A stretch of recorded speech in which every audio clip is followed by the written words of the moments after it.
in that jail in Winona, Mississippi. Do you think that Jimmy Lee Jackson was killed in Marion, Alabama, so that we could allow the Russians and other foreign elements to steal our vote from us? Hell no! So we need Mitch McConnell once again to get out of the way and let these bills that have bipartisan support to protect our elections from foreign interference, allow them to vote on the floor of the Senate. There is no point fighting for the right to vote if we're going to allow foreign powers to take it from us. That's the second thing that you're asking for. The third thing, we have something called the Department of Justice in the United States. Injustice. We have a Department of Justice. It contains within it a civil rights division that is empowered to enforce the civil rights laws of the nation. This woman, Vanita Gupta, used to lead that department when that department had integrity, when that department was committed to the enforcement of the nation's civil rights laws. That is our department. They get paid by us. We are taxpayers. And we have the right to demand that the Attorney General, Bill Barr, reveal and tell us what is his plan. What's the plan we want from him?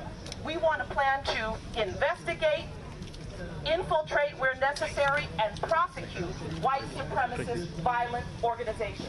Hell yeah! They'll do it for any other kind of organization, but they won't do it for these, and we need that. We have oversight committees in the House and the Senate that must bring those people to sit at the table and explain what their plan is to protect us, because El Paso cannot happen again. No!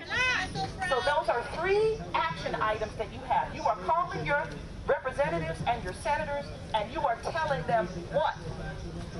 What? What do you tell them? You got already? Gun legislation! We need gun legislation. We need McConnell to let those bills come to the floor. We need Democrats need to get tough. Elections from Russian and other foreign interference. Chuck Schumer needs to be tough. We need the Attorney General to articulate a plan to deal with white supremacist violence to protect the people in this country. And we demand it. And we demand it. And we demand it. Last thing, do not forget your local officials. Do not forget those who sit in the state houses. Do not forget your governor. Do not forget your mayor. They also have power. They have power to pass gun legislation in your state. And so we also have to press our local leaders. This is the moment to press them. This is the moment to show up at the town halls. This is the moment to make the calls. This is the moment to fight for your democracy. You want to be on the right side of history. Do not front to your grandchildren and tell them a story about what you did in this period. Be able to tell them that you really leaned in. You did everything you could, because we are on the precipice. Ask yourself, if you lived in Europe and it was 1937 and you thought there was something you could do to avert what happened, wouldn't you? Yes. Then I'm demanding that you do it now. Shut it down! Shut it down! We will be there in the courts fighting for civil rights every day. That's what our staff does. Oh, yeah. We are there. I want to see you there. Thank you.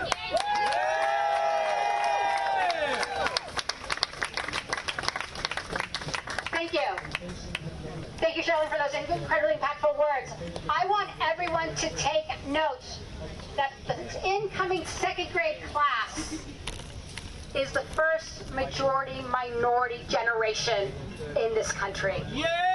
And what we need to build them is a future of love, of acceptance, and possibility. And that means that we need to ensure that they are safe in their classroom. My daughter, when she entered preschool, she had to duck and tuck and shelter because they were doing a drill in her elementary school, her preschool, against gun violence. That's nonsense. That should anger every single individual in this country. And it's because of the leadership of Chris Brown with the Brady campaign that we have been able, doggedly, year after year, making sure that we are not standing by. It is because of the legislation that passed in Congress, because of the diverse Congress, that we actually passed comprehensive background checks and a litany of other legislation. But it was because Americans came together, and Chris, because of your leadership. Thank you so much for what you have been doing. Yeah!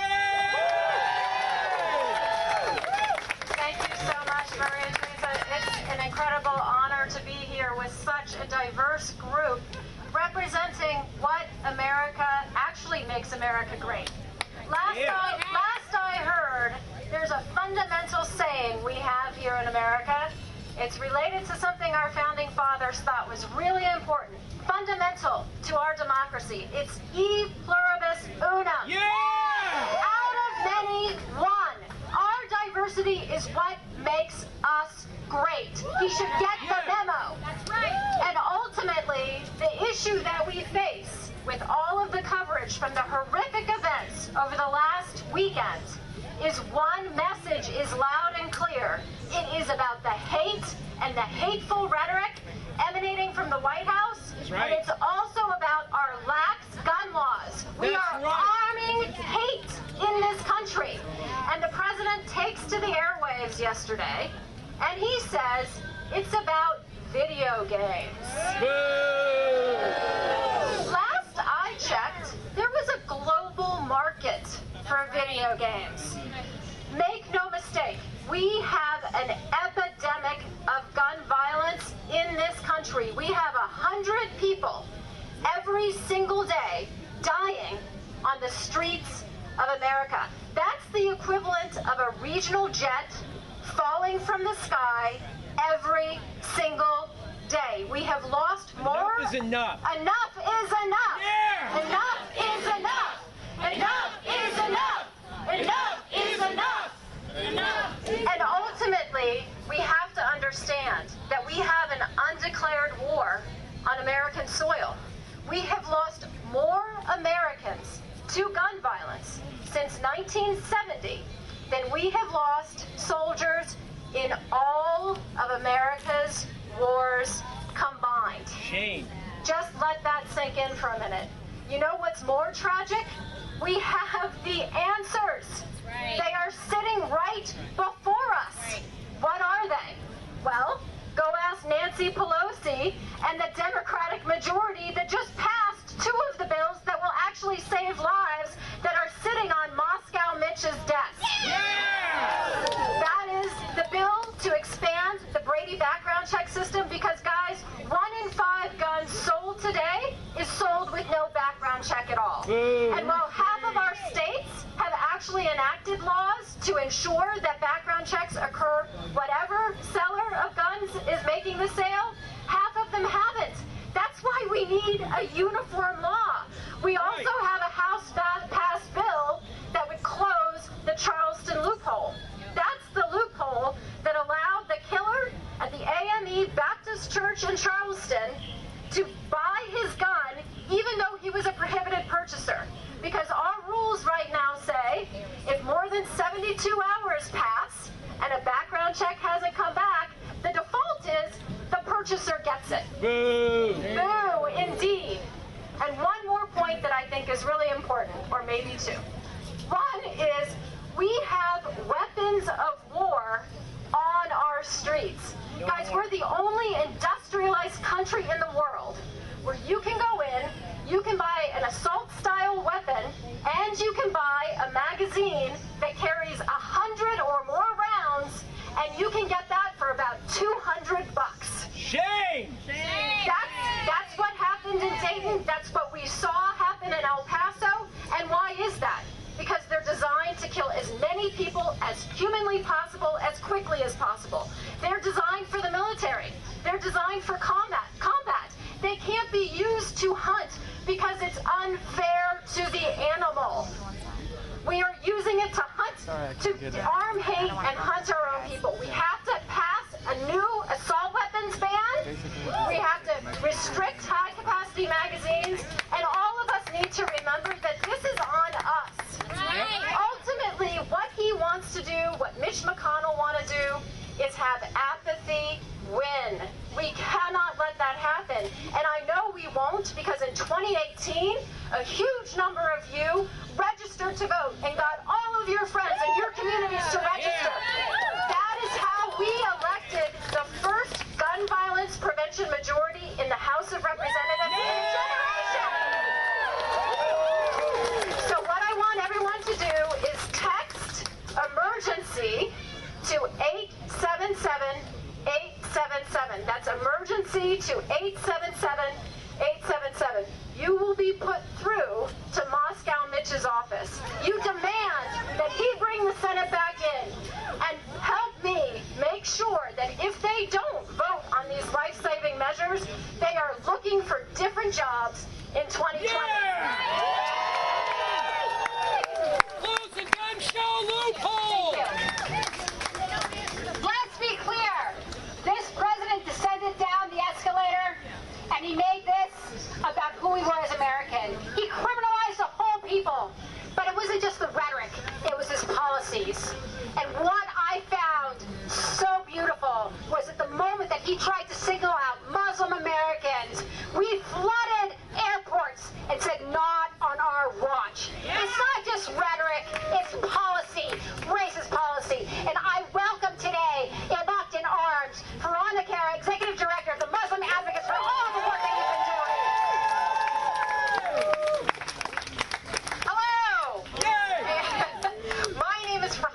I'm the Executive Director of Muslim Advocates, a national civil rights organization dedicated to working in the courts, in the halls of power, and in our communities to stop bigotry in its tracks. Yes.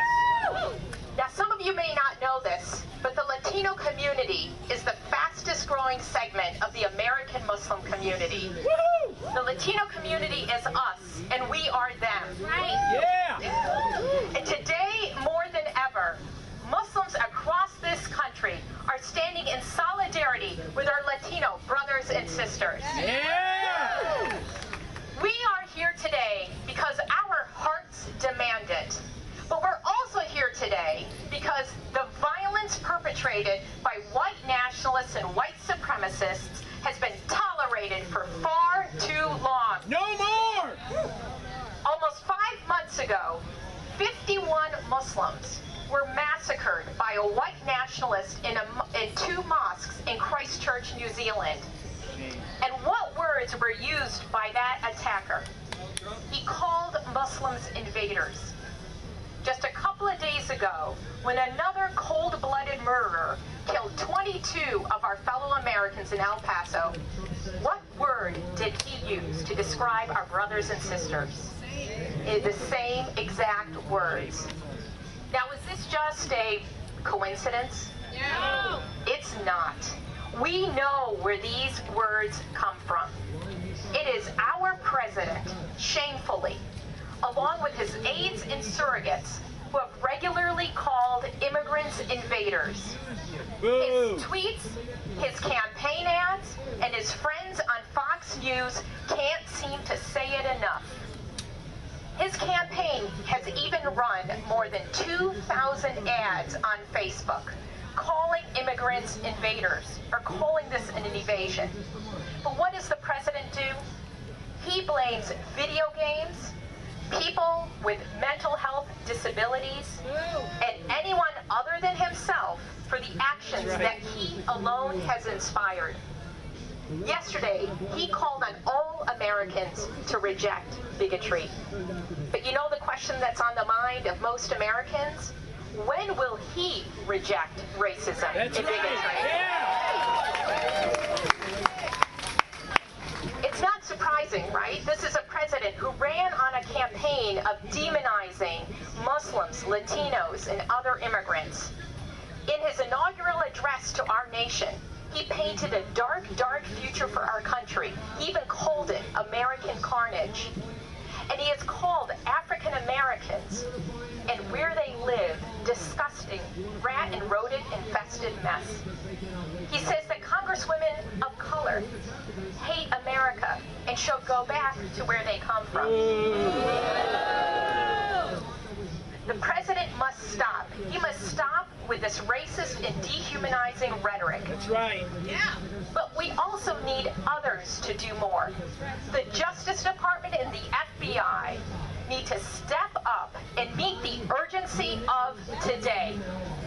This is a time for them to lead by prioritizing the white nationalist threat and giving it the resources it needs.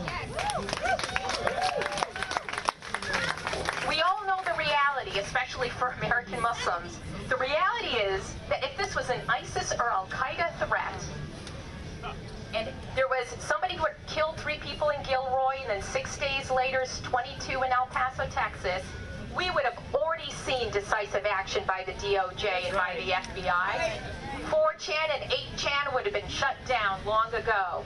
And the FBI and the Justice Department instead shamefully sit on their hands. How many more people must die before they finally act and protect us? That's right. Shame on them. But there's another group of actors who have a role and have a responsibility to lead. It's tech companies. Facebook, YouTube, Twitter. They must act with the moral clarity and leadership that this crisis demands. Right. White nationalist rhetoric thrives on their platforms and is accelerated by the very sophisticated algorithms that these very companies have created, feeding hate into the minds of people who thrive on this rhetoric. Again, we know that if it was ISIS or Al-Qaeda messages that were on these platforms, tech companies would have acted long ago. That's right. Speak the truth. Instead, these companies have profited from hate.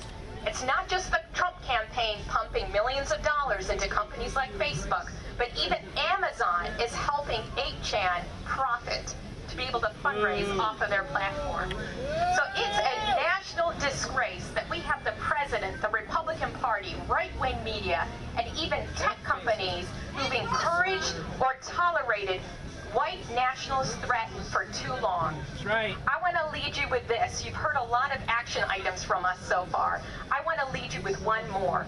Muslim Advocates is proud to stand with many of our colleagues, including those who are here today, in calling on tech companies to act against hate. And I want to invite you to go to our website where we have an active campaign calling on tech companies to do better, to stand up, and to use this moment to use their moral leadership to stop hate on their platforms. Yeah. Please go to MuslimAdvocates.org. Together, we will win this fight, but we each have to stand up and act together. Thank you. Yeah! Shut hate down! Shut hate down! Shut hate down! Shut hate down! Shut hate down! Shut hate down! And I want to say very clearly that when the president tries to disparage a minority, and when he tries to basically sits idly by as people say send them back, send her back, he is talking about 132 million of us. That's right. He's talking about our families, our neighbors, our loved ones, our friends. Look around. This is America. Yeah! When he targeted Latinos by going down to El Paso, the white supremacists, he was very clear what his call to action was. That was to cause maximum harm. Because El Paso is the safest city with 85% Latinos. It was clear what he was trying to do. We've heard the dog whistle turn into action, and we will not tolerate this. But when people say, well, my vote doesn't count, you know what I say? That's crap. Yeah. Because all of a sudden, in the halls of Congress, we have the singlest, most diverse Congress in this nation's history. And with that, not only have we passed background checks, but we've passed the DREAM Act. Right. We've demonstrated what our values are. And it's through the leadership of these young, brave individuals. When people say democracy doesn't matter, these are the ones that cannot vote. They were hiding in the shadows, and they came front and center and said, this is my country. Yeah. And have learned how to navigate the systems of power to make sure that we not only have their back, but that we let them lead. Yeah. So, thank you so much for joining us right now from United We Dream.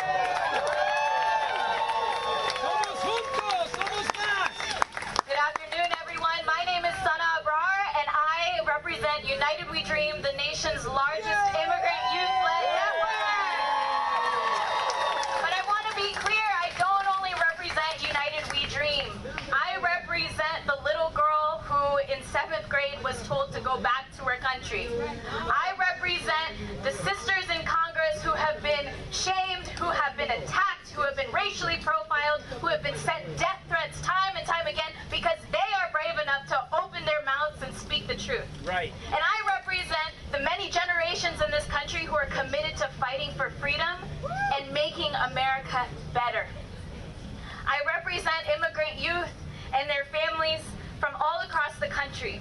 And the times that we are living in are absolutely terrifying. They're terrifying by design.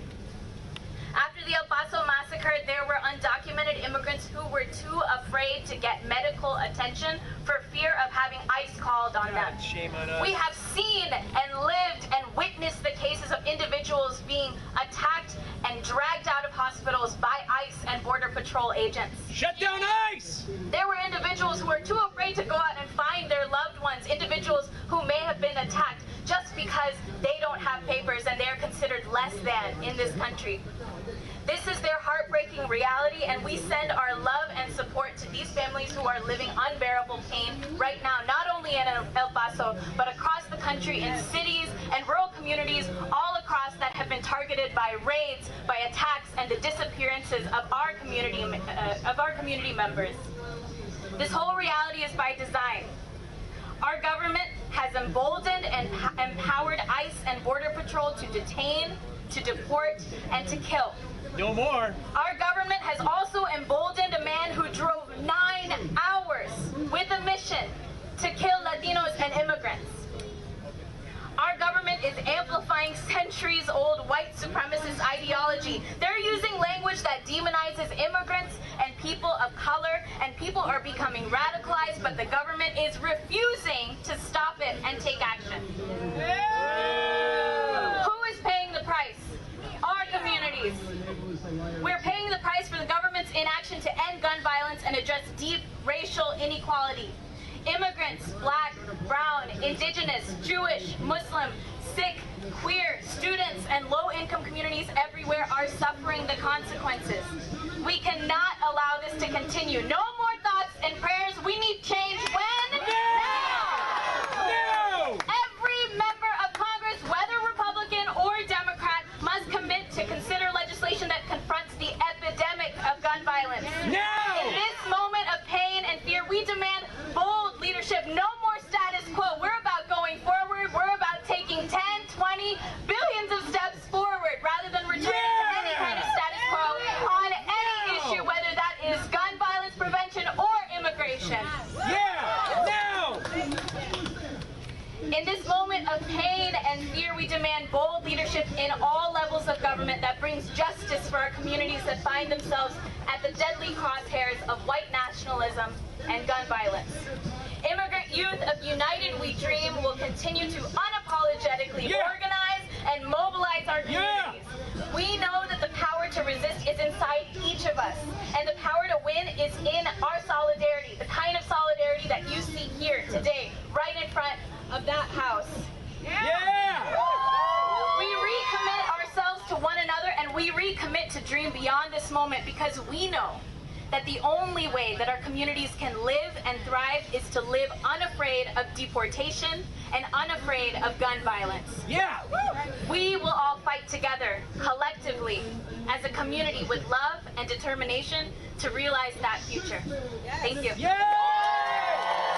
United we dream! United we yes! United we dream! United Thank you so much for those powerful words. And I think we must remember that a pock on our house is a pock on everyone's, and what we need to make sure that we're standing firm and strong. And when people tell me that our vote doesn't matter, not only have we passed gun legislation in Congress, not only have we passed DACA, not only have we passed TPS, but we've also passed fair wages. Yeah. And it is through the long, hard work of everyone here and the millions of Americans who know that when they participate, the government is ours. That White House is the people's house. Yeah! That White House is the people's house. The White House is our house. And November is coming. Vote the Latino developed Voter Pal. We developed it because we recognize that some people are registered, but we have 15 million Latinos who are unregistered. We have 12 million young people who are unregistered. And with you, when you download Voter Pal, you can register all of us. Yeah! So download it now. But I want to thank in solidarity SEIU, who has helped us with Voter Pal and so much more, because it is the fight that SEIU took to the streets, to the state houses, that now we have a piece of legislation that Mitch McConnell refuses to pass for fair wages. With that, please, Valerie, join us from SEIU. Yay! Labor unite! It's hot out here, right? Yeah! But I'm hot and all of us are hot by what's going on in this country. Oh yeah! We're going to take this heat and we're going to put it into action. Yeah! On behalf of the Service Employees International Union's 2 million members,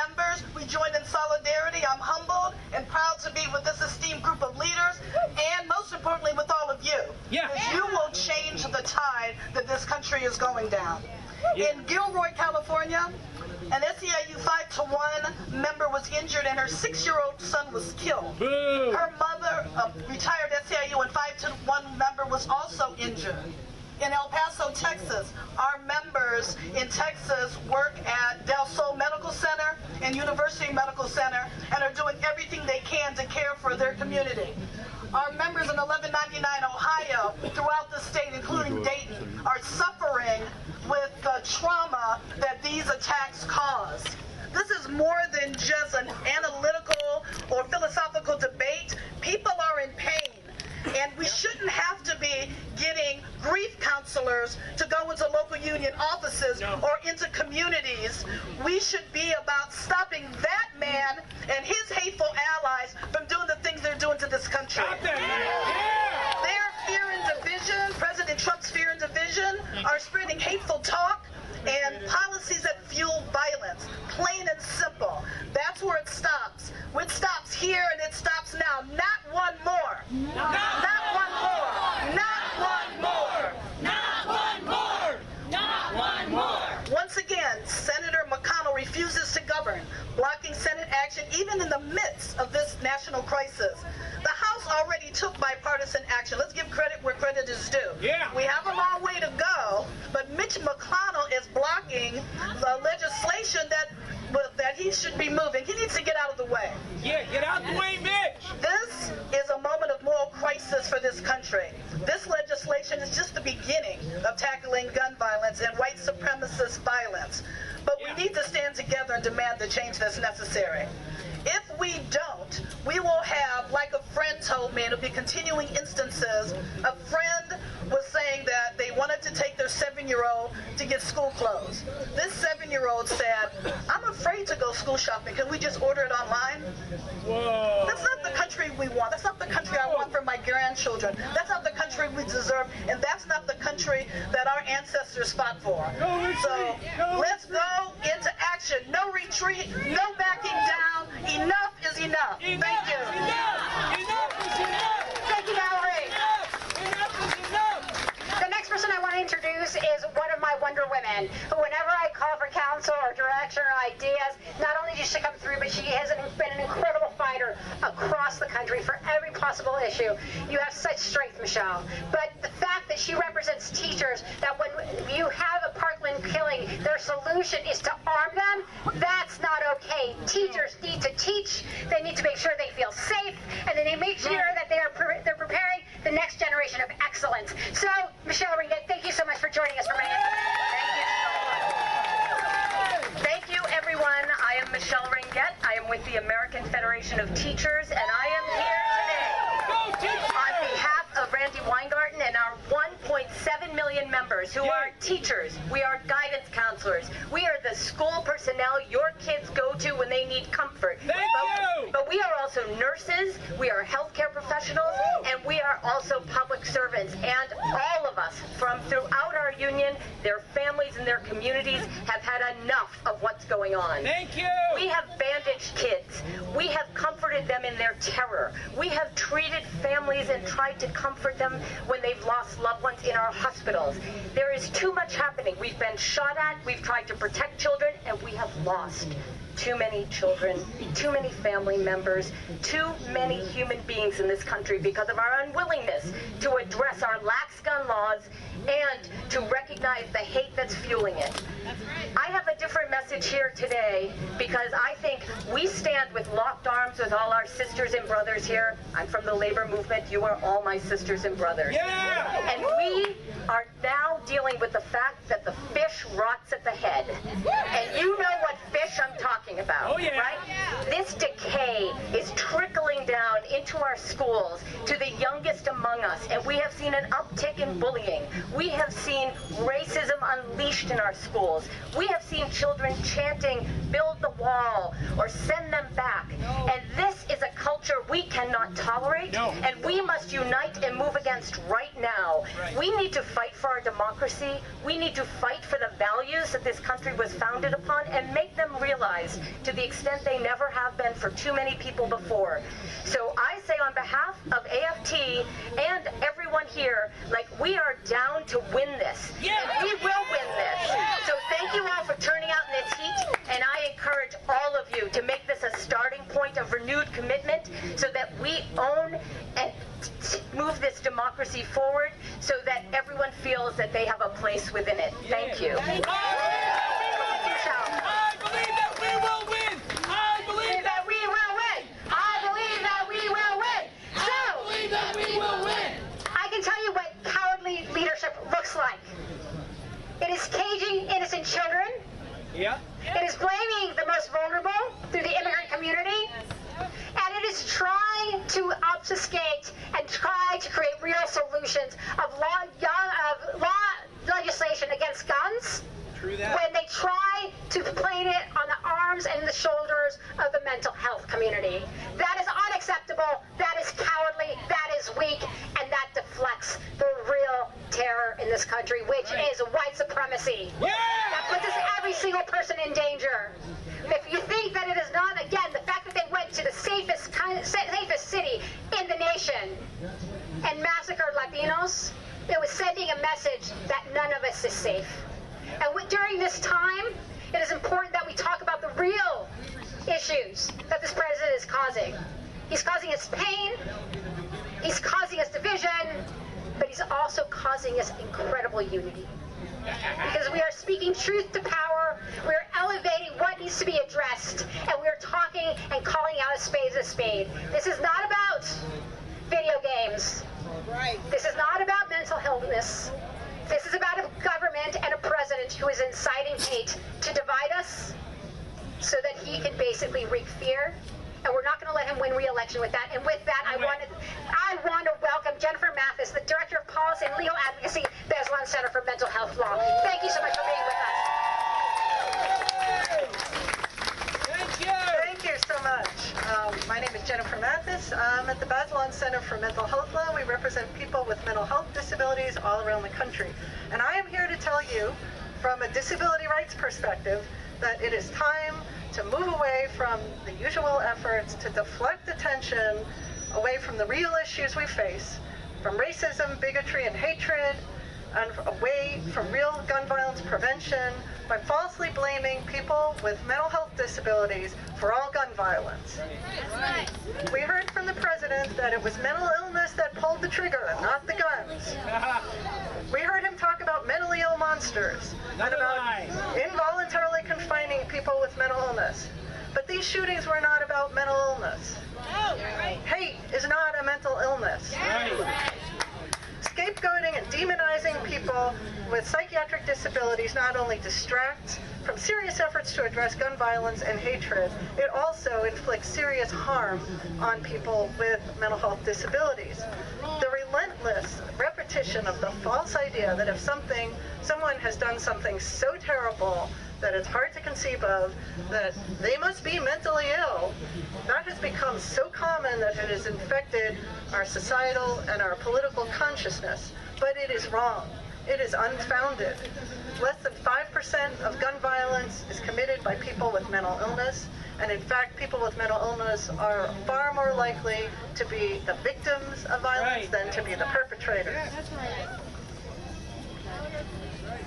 The false association of mental health disabilities and violence conveys to the public that they should fear and hate people with such disabilities, that they should reject them as their neighbors, as their tenants, as their friends, as their coworkers, and as their employees. That is not the kind of society that we want to live in. No. And it does nothing to address gun violence, and nothing to address hatred and bigotry. In fact, it promotes more hatred. It is time to stop reflexively blaming people with mental health disabilities and address the real problems we face. We can do better. Thank you. Yeah! And again, I remind folks, when people say my vote doesn't matter, not only did we elect the most diverse Congress in November, and yes, I am an open record because I'm very clear what we have to do. November was a dress rehearsal. And in less than 6 months, we've passed comprehensive background checks, DACA, TPS, a fair wage, and the Equality Act. This is what America looks like. And when gun violence tragically kills and slaughters individuals at Pulse nightclub, Latino community and through the transgender community, but through every single American. One of the most tragic pieces of that was a mother supporting her son who had just come out to her, died in the club alongside him. Violence is deadly, hate is deadly, and we have no space for it here. And thank you so much for joining us today from HRC, the Human Rights Campaign. Ben Needham, Director of Strategic Initiatives. Thank you for being here. Hello, I'm Ben Needham from the Human Rights Campaign, and on behalf of the Human Rights Campaign, our President Alfonso David, and our 3 million members and supporters, we join our partners demanding action now on common sense gun reform. Yeah! The mass shootings and gun violence we saw this past weekend in Dayton, Ohio, and in El Paso have a direct correlation to the hate and hate speech we see and hear every day from white supremacy. Right. And let us not be mistaken. Donald Trump's racist attacks on Latinx folks, immigrants, communities of color, incite violence. His racist attacks only empower those who wish to do us harm. While we mourn the lives lost in Dayton and El Paso, this isn't just about mass shootings. This is about the 40,000 people who lost their lives to gun violence in 2017, and the 100 people who will die today, and the 100 people who will die tomorrow, and the 100 people who will die the day after tomorrow, No more! and the 100 people who will die every single day to gun violence if we do not act now. Hey.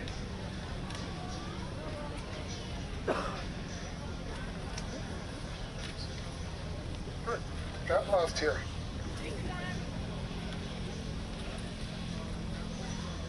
The level of gun violence we experience in America, it is not normal. And it's especially destructive to marginalized communities, including people of color, LGBTQ people, women, persons with disabilities, and religious minorities. Right. We thank Speaker Pelosi and the House for moving H.R. 8, a bipartisan background checks bill. And we need this White House, Mitch McConnell, and the Senate to address this epidemic of violence with passing H.R. 8 and signing it into law, along with other common sense gun reform, or stand aside and let lawmakers who can. We stand with our coalition partners today. We are calling for common sense gun reform. Yeah. We're calling on the Senate to do their job. Do their We're calling on the President to do his job. And if they do not do their job, we will vote them out. If they do not do their jobs, what will we do? Vote them out! What will we do? Vote them out! What will we do? Vote them out! Thank you. And now I'd like to have us joined by Rabbi Moline. He is a rabbi that will lead us into a moment of silence, because sometimes we need a little bit of resetting. Thank you so much for being with us. I know that you've been jumping around, but more importantly, this moment to give us peace, but also in solidarity for those individuals that have been killed because of mass shootings, and in particular to the El Paso massacre victims. Thank you. I am happy to be here with you, even in a suit. We want to take a moment of silence now, and I'm going to ask you to focus on something very specific. It doesn't matter if you have a particular faith or you don't profess a faith, if you have a particular philosophy or you're finding your way. I don't want you to think about numbers. I don't want you to think about cities. I don't want you to think about communities. I want you to think about that one person who has been a victim of white supremacy and hatred and gun violence, who is most like you. You may not know his or her name. You may not have any connection to that person. But that person has lost a life prematurely. And you, because you occupy so much of the same space, you have to find a way to live your life with that extra intensity to make up for the innocent life that's been lost. That's right. Let's take a moment just to be quiet. I'm always just amazed when the Trump supporters, they'll say how, oh, that's just so racist. Yeah, that is so completely racist. The racist that Donald Trump is the racist you are, Trump supporter. It's too warm to go much longer. So let me leave you with this. Now that you've had this moment of silence, I hope you got it out of your system. Make a lot of noise.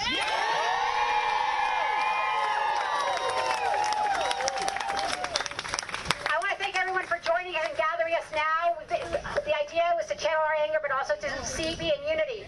But this is not over. So I would like to welcome Emma Einhorn from the campaign director for Move On. We will be working directly together to make sure that this is the beginning, and we're going to finish what we started. Hey everyone, I'm Emma with Move On. Thank you to all the organizations here today. Thank you to everyone who's been in the streets, everyone speaking out, and everyone not giving up. Move On is made up of millions of members, people from all walks of life, all across the country, who are together actively demanding and creating an America where all of our communities can thrive. This year, we've come together to take action to pass the DREAM Act, which will provide permanent protections for immigrant youth, to support the women's national soccer team in their battle for equal pay, to enact a Green New Deal to protect our planet. We've started petitions to rename local public places named for racists in America's past, and we've pushed companies to support workers, communities, and the environment. But now, we're forced to spend most of our time combating Trump's hate and racism, his attacks on our communities, illegal abuses of power and our democracy, and his incitement of white supremacists. Trump's plan is to keep us defending the wins that our movement has secured and the leaders and activists who have sacrificed so much over the decades. So instead of focusing our energy to create a roadmap to citizenship for 11 million immigrants in this country, millions have marched in the streets, made thousands of phone calls, and refused to let the light on human rights abuses being committed in detention camps around the country by this administration fade. Instead of working to raise the minimum wage or combating the rise in wealth inequality, we're signing petitions and submitting comments to the Federal Register so that millions aren't excluded from our current safety net programs like SNAP and Medicaid. Instead of passing Medicare for all to ensure that all of us have affordable health care, we spent a year defeating all of the GOP attempts to repeal the essential protections in the Affordable Care Act, and we are still suffering under skyrocketing prescription drug prices. To build our vision of an America where everyone can thrive, we need to embrace our values of equity and respect and ensure that no one is above the law. Trump is the antithesis to our shared vision. He is spewing hate and racism to pit our communities against each other and attacking what it means to be an American. And the Republicans in Congress are letting him. They're enabling him. They're even supporting him.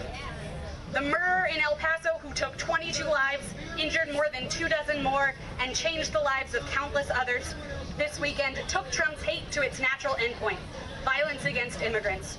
When the president dehumanizes people through his words and enacts policies for our government to treat people inhumanely, when he normalizes hate speech and jokes about shooting immigrants, when he routinely terrorizes the immigrant community through actions like ending DACA and the threats of mass ICE raids, and when he hires a white supremacist like Stephen Miller in his administration, it clearly lays the groundwork for violence. Guns inflict hate-filled violence all over our country, and both parties have failed to curb gun violence.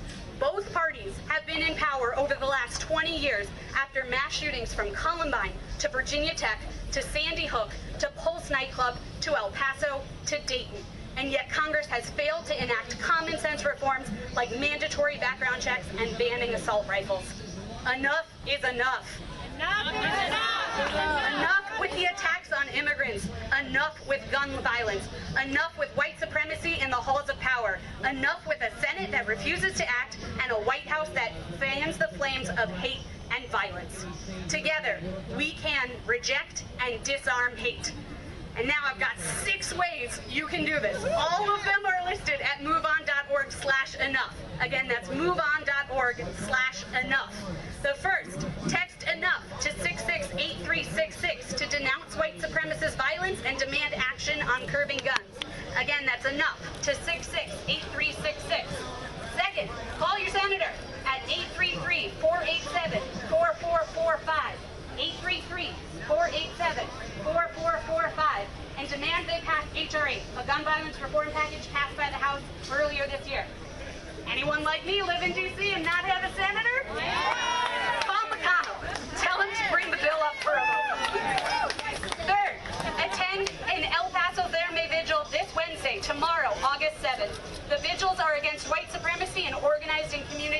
the country. Go to moveon.org/enough to find the link to RSVP, or if none exists in your area, consider hosting a vigil tomorrow. Go to town hall meetings. Members of Congress are home for another 5 weeks in their district. At moveon.org/enough, you'll find toolkits from gun violence prevention groups, many of whom that you've heard today, with background information and suggested questions to ask. Show solidarity with the Latino community. They are reeling after this attack, and it is on all of us to stand with them. You'll find a list of local organizations at moveon.org/enough. They need volunteers to accompany people to ICE check-ins, to urge Congress to defund Trump's deportation machine, to donate to things like United We Dream's DACA Renewal Fund. There's a place for everyone in this movement. And lastly, register to vote. Elections are key moments to hold our elected officials accountable, and when they don't pass legislation like mandatory background check, supported by 97% of Americans, they must be held accountable. Get yourself, your family, your friends, your community, everyone registered to vote and ready to use our power in 2020. Again, all of this is at moveon.org/enough, and take action today to say enough is enough.